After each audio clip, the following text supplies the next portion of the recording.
ఒంగోలు జిల్లా పొన్నలూరు మండలంలోని పర్చూరిపాలెం గ్రామంలోని హౌసింగ్ కాలనీని జిల్లా కలెక్టర్ తమీము అన్సారియా సందర్శించారు. అనంతరం గృహ నిర్మాణ పురోగతిని ఆమె పరిశీలించారు. కలెక్టర్ వెంట శ్రీ కేశవర్ధన్ రెడ్డి, హౌసింగ్ పీడీ శ్రీనివాస్ ప్రసాద్, మండల అధికారులు పాల్గొన్నారు. ఒక్కొక్క మ్యాండే 200 రూపాయలు డాక్రా గ్రూప్ మెంబర్స్ అందరికీ కూడా ఆ డబ్బులతో మీకు తర్వాత వడ్డీ కూడా మాఫీ చేసి వడ్డీ కూడా రిటర్న్ మీ అకౌంట్లకి వేయడం జరిగిందన్నమాట. కాబట్టి ఇది ఇంతే కాకుండా మీకు దీంట్లోనే 90 మ్యాండేట్స్ అని చెప్పేసి గవర్నమెంట్ అప్పుడు ప్రోగ్రామ్ కండక్ట్ చేసినప్పుడు ఒక్కొక్క మ్యాండే 200 రూపాయల లెక్కన మాత్రమే మీకు ఉండింది. ఈరోజు అది 300 రూపాయలకి అయ్యింది. 300 ఇంటూ 90 మ్యాండేట్స్ వేసుకుంటే 27,000 రూపాయలు చేయడం కూడా మీకు జరిగిందన్నమాట.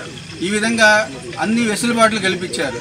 అంతేకాకుండా ఒక లేఅవుట్లో అంటే యాక్చువల్గా గవర్నమెంట్ 1.5 సెంటు స్థలం ఇచ్చారు. 1.5 లక్ష ఓపెన్ మార్కెట్ రేట్లో 1.5 లక్ష సెంటు స్థలం ఉంటుంది.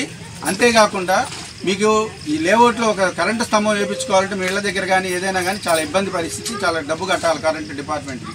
అటువంటిది మొత్తం లేఅవుట్ అంతా కూడా కరెంటు స్తంభాలు వేశారు. తర్వాత కరెంటు ఇంటికి కూడా మీటర్ కూడా ఫ్రీగా బిగించడం జరిగిందన్నమాట. డాక్రా గ్రూప్ మెంబర్స్ అందరికీ కూడా ఆ డబ్బులతో మీకు తర్వాత